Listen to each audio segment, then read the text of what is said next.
아멘. 귀한 찬송 감사드립니다. 주님의 복된 날 하나님의 전에 찾은 여러분들에게 주님의 은혜와 평강이 가득하길 축복합니다. 우리 옆에 계신 분들과 익히 인사 나누겠습니다. 열매 맺는 계절 되시길 축복합니다.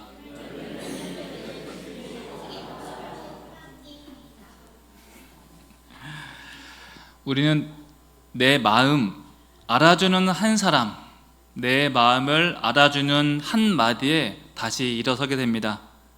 우리는 이렇게 말합니다. 정말 수고 많았습니다. 그리고 정말 잘하고 있습니다. 이런 짧은 말이 축 처진 어깨를 다시 펴게 하고요, 지친 걸음을 다시 떼게 합니다. 옆에 계신 분들에게 진심으로 함께 이렇게 한번 인사를 해볼까요? 덕분에 참 힘이 됩니다.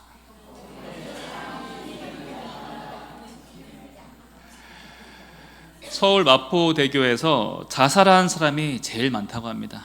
그래서 서울에서는요, 자살을 쉽게 하지 못하도록 난간을 조금 더 높이기도 했고요, 중간중간에 위로의 말들을 이렇게 적어놨습니다. 우리 화면 한번 함께 보도록 할까요? 네, 이렇게 적어놨어요. 네, 파란 하늘을 봐봐. 그리고 말 안 해도 알아. 용기를 내세요. 많이 힘들었구나. 네, 사랑한다. 이런 말들을 적어놨더니요, 자살하는 사람이 20%나 그 비율이 줄었다고 합니다. 이 말이 뭐겠습니까? 그 다리를 안타까운 결심을 하고 다리를 찾는 사람 중에 이 말 한마디 해주는 사람이 주변에 없었다는 거예요. 여러분들 언어에는 위로의 말과 격려의 말이 충분히 있습니까? 지음이라는 중국 고사성어가 있습니다. 한자로 알지 그리고 소리 음자를 써서 소리를 알아준다는 뜻인데, 이 중국 춘추 전국 시대에 검은고 명인 백아가 그의 음악을 온전히 이해해주는 친구 종자기가 있었습니다. 그래서 백아가 검은고를 연주를 하면은 그 친구 종자기는 누구도 몰라주던 그 백아의 속마음과 그리고 그의 음악을 정확하게 알아차리고 함께 대화를 나눴다는 거예요. 그런데 이 친구 종자기가, 그 소리를 알아주던 친구가 세상을 떠나자 백아는 이제 내 소리를 알아줄 사람이 단 한 명도 없구나 하고서 자신이 치던 그 검은고 줄을 끊어버립니다. 이것이 그 유명한 사자성어 백아절현이 되는 것이죠. 줄을 끊었다고 해서.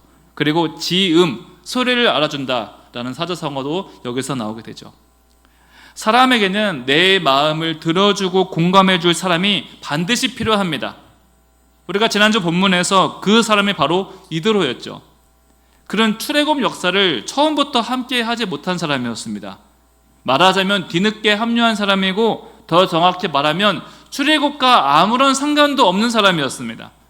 그러나 이드로는 누구보다 크게 기뻐하고 하나님을 찬송합니다.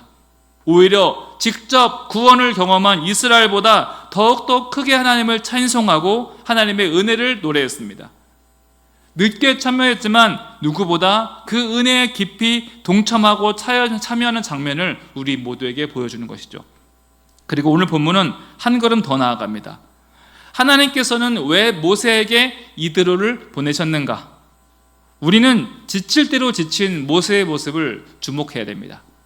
백성들은 계속 모세 탓만 하고 불평만 일삼았지, 그 누구도 모세를 위로하거나 격려하는 사람이 단 한 명도 없었습니다. 오히려 모세에게 돌을 던지고 죽이고자 했지, 그들 중 누구도 모세를 위로하지 않았습니다. 오히려 이스라엘과 전혀 상관없는 이방 사람 이드로가 모세에게 유일한 위로자가 되어 주었다는 거예요. 여러분, 하나님이 이드로를 이 땅 가운데 보내신 이유가 뭐겠습니까? 모세에게 위로자가 지금 필요한 시기였다는 거예요. 우리 시대에도, 이 시대에도 이러한 위로가 필요합니다. 여러분들에게도 위로와 격려가 필요하고요, 저에게도 위로와 격려가 필요합니다. 공감의 말 한마디, 위로의 손길 하나가 사람을 살린다는 거예요. 심리학에서 자주 이런 말을 씁니다. 인간의 가지고 있는 가장 큰 욕구는 바로 이해받고 싶다는 갈망이라는 거예요. 제발 나를 이해해 줬으면, 내가 길게 표현하지 않아도, 크게 소리내지 않아도 나를 이해해 주기를 바란다는 거예요. 그저 내 편이 되어주고 나를 공감해 주길 바라는 마음이 너무나 절실한 시대를 살아가고 있다는 거예요. 상담학에서도요, 상담의 핵심은 다른 거 없습니다. 공감입니다. 상담받는 사람이 조언이나 교훈, 코칭 이런 거 원하는 거 아니에요. 그저 내 입장에서 나를 공감해주고 내 감정을 함께 느껴주는 것, 이것이 사람을 살리고 변화시키는 상담의 첫 걸음이고 모든 것이라는 것이죠. 우리는 경험적으로 알고 있습니다. 사람은 논리나 설득으로 움직이지 않고 뭘로 움직입니까? 공감으로 움직입니다. 감동으로 움직여요. 힘들고 지친 몸과 마음으로 집에 돌아왔는데 아무도 알아주지 않고 왔는지 안 왔는지 이래보세요. 집에 바로 나가고 싶지 않습니까? 하지만 오늘 많이 힘들었지, 고생했어, 이 말 한마디가 나를 살게 한다는 거예요. 아이들이 어릴 때요, 노래를 부릅니다. 아빠 힘내세요, 우리가 있잖아요. 지들은 이 노래가 뭔지도 모르고 부르는 거겠죠. 그런데 춤추면서 이 노래를 부르면요, 정말로 그 모습 하나가 살게 합니다. 힘들 때마다 그 영상을 보면서 제가 나도 모르게 웃게 되는 거예요. 논리나 설득이 아닙니다. 내 편이 한 명 있다는 그 공감과 위로가 사람을 살게 하고 움직이게 한다는 거예요. 여러분, 사기당한 적 있으십니까? 혹시 사기를 당한 적 있다면, 혹시 주변에 그런 사람이 있다면, 여러분, 사기를 왜 당하게 될까요? 우리가 두 눈 멀쩡히 뜨고 있는데, 우리가 바보가 아닌데 왜 사기를 당합니까? 왜 그토록 멀쩡한 사람들이, 똑똑한 사람들이 이단 사이비에 넘어가게 될까요? 그 사람들은요, 논리나 설득으로 당하는 게 아니에요. 넘어가는 것이 아닙니다. 나를 공감해주고 내 상황을 이해해주는 그 말에 사기를 당하는 거예요. 이단 사이비가 어떻게 접근합니까? 처음에는 간이고 쓸개고 다 빼줄 것처럼 다가옵니다. 정말로 이 세상에 나밖에 없는 것처럼 내 편이 되어주고 공감해주면서 접근을 하는 거예요. 그리고 결국 내 마음을 다 줄 수 있게끔 나를 공감해주고 온전히 믿을 수 있도록 공감해주더라는 거예요. 물론 그 공감은 거짓이죠. 사기이고 악한 것이지만 여러분, 사람을 움직이게 하는 것은요, 논리가 아닙니다. 공감이라는 거예요. 이 공감의 힘이 얼마나 큰지요? 안 되는 걸 알면서도 넘어가게 하는 힘이 바로 공감에 있다는 거예요. 내 편이 되어주는 것. 부족해도 충분하다, 잘하고 있다라고 용기를 실어주는 말, 그리고 따뜻한 눈빛과 손짓 하나가 상대방에게는 기적과 같은 회복을 준다는 거예요. 여러분, 오늘 본문 속 모세가 그러합니다. 지금까지 불평하고 원망만 들었지 누가 칭찬해 주었습니까? 심지어 민수기 12장에서는요, 누이 미리암이 모세를 험담합니다. 그리고 백성들 사이를 이간질까지 해요. 이러한 모세의 심경, 모세의 외로움을 알아준 사람이 단 한 명도 없었다는 거예요. 그래서 모세에게 이드로를 하나님께서 보내주신 거예요. 그리고 그 이드로의 위로가 모세를 붙잡아 주더라는 것이죠. 많이 필요한 것도 아닙니다. 공감해 줄 수 있는 그 위로자 한 사람이 있었기에 모세가 40년간 광야를 인도할 수 있었고 역사상 가장 위대한 지도자로 설 수 있었다는 것이죠. 오늘 우리가 배워야 될 메시지는 단순 명료합니다.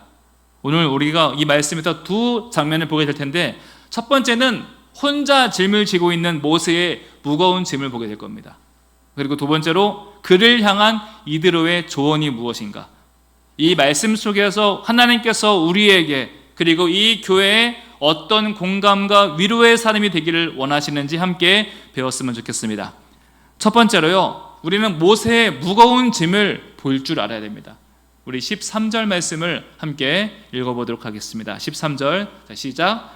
이튿날 모세가 백성을 재판하고 앉아있고 백성은 아침부터 저녁까지 모세 곁에 서 있는지라. 한번 상상을 해보십시오. 백성들이 얼마나 많습니까? 아침에 해가 뜨자마자 백성들이 줄을 섭니다. 어떤 사람은 땅 문제로, 어떤 사람은 가족 문제로, 어떤 사람은 내가 억울한 일 당했다고 호소하며 모세에게 달려옵니다. 이 수십만 명의 공동체 속에서 일어나는 모든 다툼과 문제를 모세 한 사람만 판단하고 그걸 결정해야 했다는 거예요. 그 줄은 끝이 보이지 않고 사람들은 하루 종일 모세 앞에서 기다리고 있습니다. 다 힘든 거죠. 여러분, 모세가 왜 이렇게까지 해야 될까요? 바로 하나님께 받은 소명 때문이죠. 아마도 그 마음 가운데 나 아니면 안 된다라는 그 책임감, 부담감이 강하게 있었을 거예요. 그러다 보니까 결과적으로 모든 짐을 혼자 짊어지게 되어지고 과로사하기 직전까지 내몰리게 되더라는 거예요. 분명 하나님께 소명을 받았지만 모세도 인간이죠. 그는 지칠 수밖에 없고요, 무너질 수밖에 없습니다. 여기서 우리는 중요한 질문을 던져야 되는데요, 왜 이때까지 아무도 모세의 그 무거운 짐을 알아주지 않았냐는 거예요.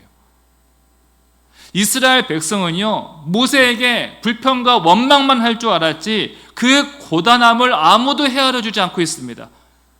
그 모세의 노고와 수고를 칭찬하거나 위로해 준 사람 단 한 명도 없었습니다. 오히려 왜 우리를 이 광야로 데리고 왔냐, 왜 여기는 물이 없냐, 왜 맛있는 고기가 없냐, 이런 원망만 쏟아지고 있다는 거예요. 지도자만 그런 거 아니죠? 우리 가정에서도, 직장에서도, 교회 안에서도 이런 일들은 계속 일어나고 있어요. 묵묵히 책임을 감당하고 있는 아버지가 있습니다. 끝없이 가족을 돌보고 헌신하는 어머니가 있습니다.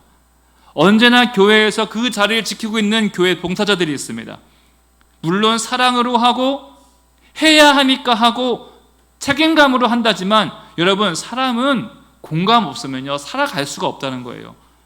그들의 수고와 고생을 알아주는 사람이 없을 때 그 마음은 너무나 외롭고 고단해집니다. 때로는 지치고 되고 도망가고 싶어진다는 거예요. 여러분, 모세를 보세요. 나 외에는 대체자가 없으니 너무나 외롭다는 거예요.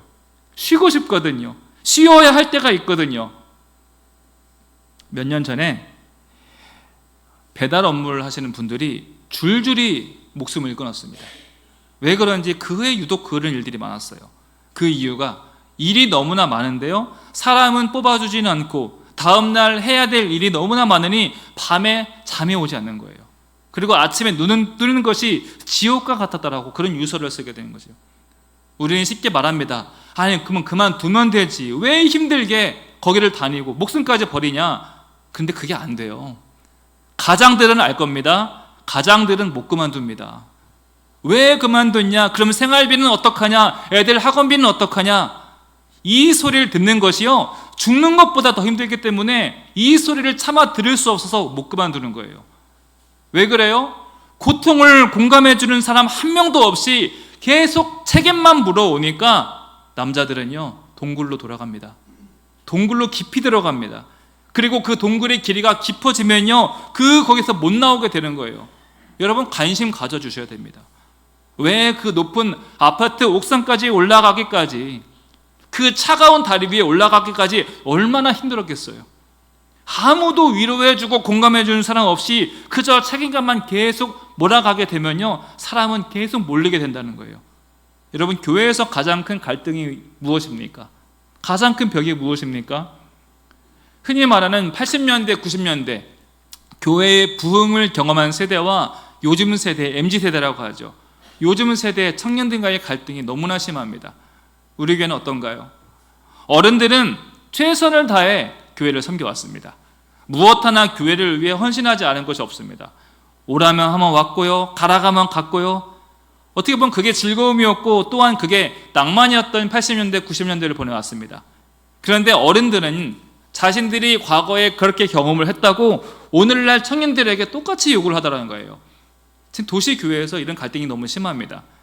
늘 하는 말이 뭐예요? 나 때는 말이야 밤낮없이 일했는데, 요즘 세대는 말이야 믿음도 없고 헌신도 없고.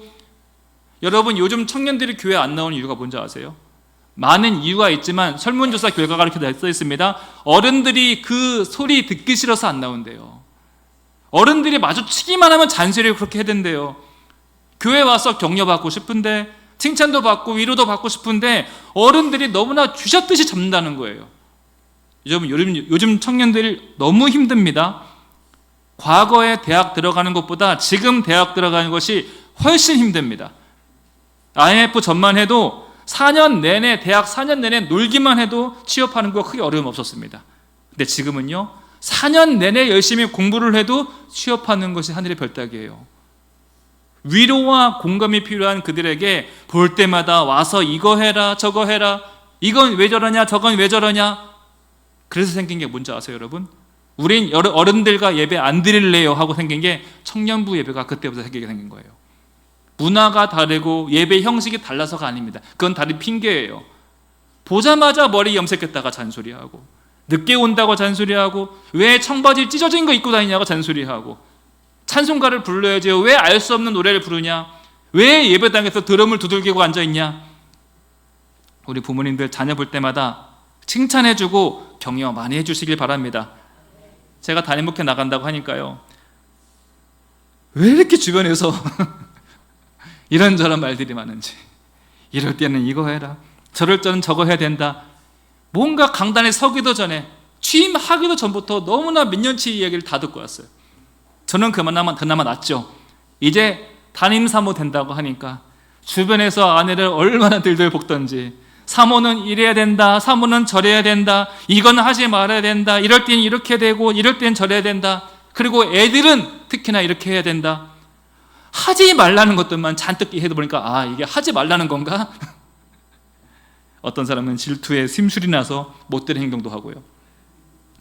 그 힘든 길 간다는데 얼마나 고생일까. 손잡아주고 눈물 흘려주고 축복해준 사람은 손에 꼽아요. 다들 한다는 얘기가 뭔지 아세요? 이거 안 된다, 저거 안 된다. 이스라엘 백성들 얘기 들어볼까요? 광야가 고생스럽대요. 맨날 만나와 메추라기 먹는 거 징그럽대요.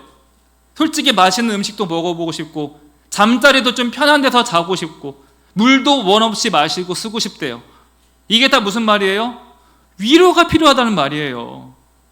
물론 불평과 원망이 섞인 말이지만 우리에게도 지금 격려가 필요합니다. 공감이 필요합니다. 지금 이 말 하고 있는 거예요. 그럼 혼자 덩그렇게 서 있는 모세는 왜 보지 못하냐는 거예요. 여러분, 모세는 슈퍼맨이 아닙니다. 혼자서 이 모든 것을 감당할 수 없습니다. 하나님은 우리를 개인으로 부른 것이 아니라 교회라는 공동체로 부르셨습니다. 서로의 짐을 지라고, 나누라고, 누가 힘든가, 누가 아픈가 서로 위로하고 격려하라고 공동체로 묶어주셨다는 거예요. 그런데 여러분, 누군가의 짐은 지고 있는 것을 보면서 왜 모른 채 하고 있냐는 것이죠. 왜 했냐 안 했냐 판단한 사람들은 가득인데 관심을 갖고 도와준 사람은 왜 이렇게 부족한지 모르겠습니다. 여러분, 그 일은 그 사람만 해야 됩니까? 그 일은 나의 일이 될 수는 없는 걸까요? 왜 잘 안 돼 있으면 정죄하고 평가하면서 왜 그 일이 나의 일이라고 생각은 하지 않습니까? 하나님께서 나에게 그 일은 안 시키셨습니까? 정확히 말씀드릴까요? 내가 안 해서 그 사람이 하고 있는 거예요. 원래 내가 함께 해야 될 일인데 내가 안 하고 있으니 그 사람이 혼자 낑낑대면서 땀 흘리고 있다는 거예요. 여러분, 교회에 내일 네 일이 있습니까? 모두 우리의 일이죠. 저 사람은 집이 가까우니까 해도 되는 걸까요? 나는 집이 머니까 안 해도 되는 거 당연한 걸까요? 나는 이제까지 할 만큼 했으니 이제 안 해도 되는 겁니까? 그리고 저 사람은 내가 고생한 만큼 고생해야 내 직성이 풀리겠습니까? 이런 불필요한 마음들이 우리 교회 가운데 있으면 안 된다는 거예요. 여러분, 출애굽 백성 다시 보십시오. 다들 불평만 하고 원망만 했지 아무도 모세를 도와주지 않습니다. 모세도 지칠 대로 지쳤습니다. 쉬고 싶고 솔직히 다 두고 도망가고 싶은 마음이 있다는 거예요. 사실 내 스스로 선택한 것도 아니었잖아요. 안 한다는 거, 하나님께 억지로 끌려와서 하고 있는데, 어느새 여기까지 하고 있는 건데 왜 하나같이 모세만 붙잡고 못 잡아먹어서 안달이냐는 것이죠. 여러분, 이 장면 우리에게 두 가지 선포합니다. 첫 번째는 이 말씀에서 위로의 음성을 들으셔야 됩니다. 하나님께서 내가 고생하는 거 알고 계시는구나. 나를 공감하고 계시는구나. 그리고 나에게 이대로라는 사람을 보내주고 계시는구나. 그리고 이 음성도 들리셔야 됩니다. 나는 왜 이제까지 모른 채 하고 있었나? 나는 왜 그 사람을 보고도 그냥 무시하고 지나쳤던가? 여러분, 이 말씀 앞에서 홀로 짐을 지고 있는 나 자신도 보시고요, 동시에 지쳐있는 내 주변 사람도 함께 보시게 되길 축복합니다. 이제까지 안 보였으면요, 이제라도 보셔야 됩니다. 두 번째로, 이드로가 모세를 도와주죠. 모세의 장인 이드로가 혼자 고생하는 것을 보게 됩니다. 아침부터 저녁까지 끝없이 줄이 서 있고 1시간씩 사람들이 나와서 하소연하고, 모세는 그 모든 것을 혼자 다 판단하고 결정하고, 여러분, 그것은 위대한 지도자의 모습이기도 했지만 지쳐있는 인간의 모습이기도 했죠. 이때 이드로가 무슨 말을 합니까? 17절 말씀이죠. 함께 읽어보겠습니다. 모세의 장인 그에게 이르되 네가 하는 것이 옳지 못하도다. 네가 하는 것이 올바른 것이 아니라는 것이죠. 여러분, 이 말은 책망의 말이 아니에요. 무시하거나 비난하는 말도 아닙니다. 관심입니다. 사랑에서 나오는 진심 어린 조언이었다는 거예요. 이러다가는 너도 지치고 백성도 함께 지치고 만다. 이렇게는 오래 갈 수 없다. 이대로는 문제를 보는 것에서 그치지 않고 모세가 어떻게 이 사명을 감당하게 될지 새로운 길을 열어주는 것이죠. 여러분, 사람은 누구에게나 한계가 있습니다. 우리가 아무리 믿음이 좋고 신앙이 깊어도 소명이 분명해도 혼자서는 일을 감당하지 못해요. 그런데 우리는 자꾸 이런 생각을 스스로 하게 된다는 거예요. 내가 약해지면 안 돼. 내가 흔들리면 안 돼. 내가 도와달라는 말하면 안 돼. 여러분, 우리는 슈퍼맨이 아닙니다. 그렇게 혼자 버티다가는 나도 무너지고 공동체도 같이 무너지는 거예요. 모세가 지금 그러하죠. 그런데 하나님께서는 이들을 통해 말씀하십니다. 혼자 하지 말고 함께 해야 된다. 여러분, 우리 삶에도 이러한 조언자가 필요합니다. 말 한마디 없이 등을 두드려 줄 줄 아는 사람, 때로는 분명하게 이것은 옳지 않다라고 말을 해줄 수 있는 사람. 가정 환경과 범죄와의 연관성이라는 주제의 논문이 전 세계적으로 상당히 많이 있는데, 교도소에 반복적으로 수감되어지는 사람들을 대상으로 한 연구에서 공통적인 연구 결과가 나왔습니다. 어린 시절에 잘못을 해도 부모가 혼내거나 잘못을 지적하지 않았다는 거예요. 부모의 무관심이 자녀의 탈선과 범죄로 연결된 가능성이 상당히 높다는 것이죠. 어떤 사람들은 부모의 관심을 얻기 위해서 의도적으로 탈선하고 죄를 저지르는 학생들도 있습니다. 이 부잣집 아이들이 편의점에서 일부러 물건을 훔치는 거예요. 돈이 없는 것도 아닌데, 지갑에 돈이 두둑한데 일부러 물건을 훔칩니다. 그래서 왜 그 이유를 물어보면 그래야 내 부모가 관심을 가져준다는 거예요.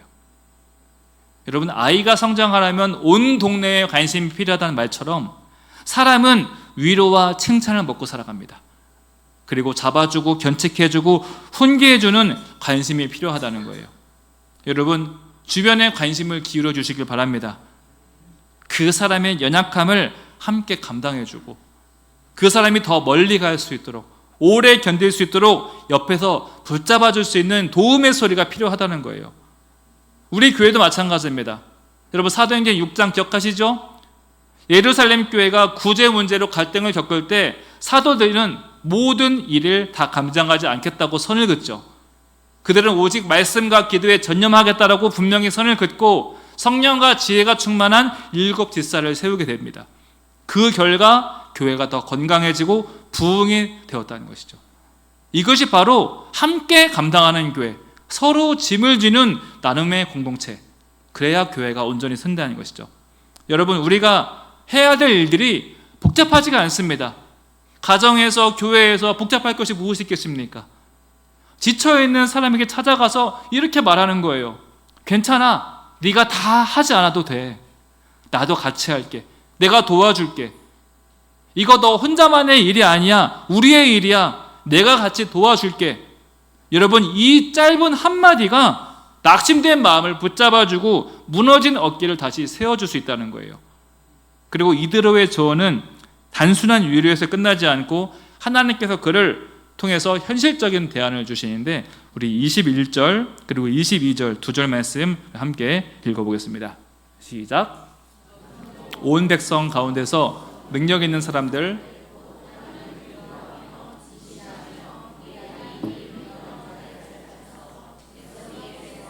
천부장과 백부장과 50부장과 10부장을 삼아 그들이 때를 따라 백성을 재판하게 하라. 큰 일은 모두 내게 가져갈 것이요 작은 일은 모두 그들이 스스로 재판할 것이니 그리하면 그들이 너와 함께 감당할 것인즉 일이 쉬우리라. 너 혼자 하지 말고 능력이 있는 사람, 신실한 사람을 세워라. 천부장, 백부장, 50부장, 10부장, 이게 여기서 나온 거죠. 그들과 함께 감당하라는 거예요. 이 말이 무엇입니까? 사역을 분담하고 책임을 나누라는 겁니다. 그래야 일이 쉬워진다. 그래야 오래 갈 수 있다는 거예요. 여러분, 지도자는요, 모든 일을 혼자 하는 영웅이 아니라 함께 일할 수 있는 사람을 세우는 조율자가 되어야 됩니다. 최근에 사장학개론, 사장님이라고 하죠. 사장학개론이라는 용어가 생겼어요. 이미 경영학에서 통용되는 그런 중요한 법칙인데, 교회 이제 조직의 리더들이나 가게의 사장들이 배워야 될 내용들을 이렇게 학문처럼 만든 내용입니다. 지도자, 거기 나온 내용이 뭐냐면요, 지도자가 땀을 흘리면 그 조직은 망한다예요. 사장이 열심히 하면 그 가게는 필히 망한다, 이런 내용이 있습니다. 열심히 할 거면, 사장이 열심히 할 거면 안 보이는 데서 조용히 해야지, 직원들 다 알게끔 열심히 하면요, 그 조직은 반드시 망하게 되어 있습니다. 왜냐하면 밑에 사람들이 따라오지 못하는 거예요. 그러면 내가 열심히 했고 밑에 사람들이 열심히 안 했으니 사장은 당연히 쥐잡듯이 잡게 될 것이고, 사람들은 다 사표 내고 도망간다는 것이죠. 그래서 사장은, 리더는 내가 열심히 할 것이 아니라 조직 전체가 움직이게 하고 직원들이 즐겁게 일하도록 도와주는 것, 그래야 조직이 살아남고 발전하게 된다는 거예요. 오늘날 우리에게 동일하게 적용됩니다. 교회 안에서 특정 한 사람이 모든 것을 짊어지는 구조, 옳지 않습니다. 그리고 몇몇 일꾼만 교회 모든 일을 다 감당하는 것, 뭐만 있으면 누구 찾고, 뭐만 있으면 그 사람 찾고, 여러분, 이거는 교회의 올바른 모습이 아니라는 거예요. 그런 교회는 어떻게 될까요? 일꾼들이 나야 되면 그 교회도 함께 나야 되는 거예요. 그런 교회는 일꾼들이 나중에 인색해지면 함께 교회도 인색해지게 되는 겁니다. 우리 가정도 그렇잖아요. 누군가 한 사람이 다 모든 것을 이끌고 가고 있으면요, 그 사람이 아프거나 그 사람이 부재시에 교회 가정과 큰 혼란을 잃게 된다는 거예요. 우리가 해야 될 것은 사람을 세우고 역할을 나누고 함께 감당하는, 너의 일이 아니라 우리의 일이라는 인식이 반드시 필요하다는 거예요. 여러분들이 백학교회를 진심으로 사랑한다면요, 여러분들이 적은 그 백학교회 사행시처럼 100년 동안 교회가 세워지고 부흥되어질 수 있으려면 어떻게 될까요? 너무 쉽습니다. 내가 함께 도울 일이 무엇인가, 이 고민으로 교회를 섬기시면 됩니다. 그리고 눈을 크게 뜨고 찾아보시길 바랍니다. 그래야 교회가 무너지지 않고 흔들리지 않게 되는 거예요. 이제까지 나의 손길 없이 잘 되었다고 가만히 계시면 안 됩니다. 내가 안 해서, 여태까지 내가 안 해서 누군가가 내 목까지 지금까지 땀을 흘리고 있었다는 거예요. 여러분, 오늘 말씀 붙들면서 나 스스로에게 질문하시기 바랍니다. 오늘 우리 주님의 교회를 위해서 내가 힘써야 될 것이 무엇인가? 내가 원래 짊어져야 될 몫이 무엇이었을까? 또 다른 이와 함께 나눠야 될 일은 무엇인가?